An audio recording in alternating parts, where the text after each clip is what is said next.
গ্রামের হতদরিদ্র 400 রোজাদারদের জন্য মাসব্যাপী ফ্রি ইফতার এমন বিরল দৃষ্টান্ত স্থাপন করেছেন চুয়াডাঙ্গার কিছু তরুণ। 2020 সালে এই উদ্যোগে সামিল হন কুলচারা গ্রামের তরুণরা।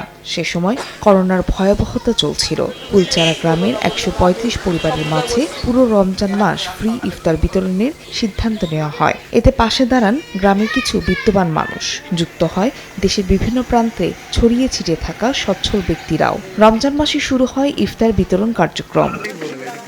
6 বছর ধরে গ্রামের বটতলায় একত্রিত হয়ে নারীরা ইফতারের আয়োজন করে আসছে। চপ, পেঁয়াজু, তরমুজ, আনারস, কলা, ছোলা, মুড়ি, খেজুর সহ নানা উপকরণ দিয়ে তৈরি হয় ইফতারের প্যাকেট। এর আগে বাড়ি বাড়ি গিয়ে রোজাদারদের তালিকা করেন 20 থেকে 22 তরুণ। পরে তারাই রোজাদারদের কাছে পৌঁছে দেন ইফতারির খাবার। আমাদের এখানে বয়সের কোনো ভেদাভেদ নেই।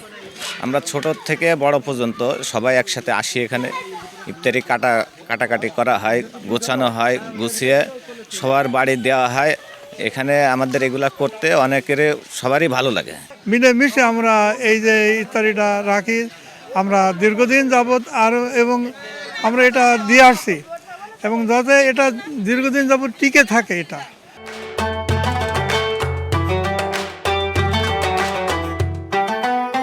ওরা সবাই নিজ নিজ ইচ্ছায় নিজ নিজ উদ্যোগে এখানে এসে ইফতারি প্রত্যেক বাড়ি বাড়ি 30টা রোজা পর্যন্ত তারা ইফতারি বন্টন করবে, এভাবে বন্টন করে যাবে। সারাদিন রোজা রাখার পরে ইফতারি তৈরি করা একটা বাড়তি ঝামেলা, সেই ঝামেলাটা ঝামেলা থেকে আমাদের গ্রামবাসী অন্তত মুক্তি পেয়েছে ইনশাল্লাহ। বৈষম্যহীন বাংলাদেশ গড়ার একটা পথ হিসেবে আমরা ব্যবহার করতে পারি, কারণ এখানে ধনী গরিব নির্বিশেষে যখন একসাথে একই ধরনের ইফতারি করি তখন তাদের মধ্যে একটা সৌহার্দ্যপূর্ণ একটা সম্পর্ক তৈরি হয়।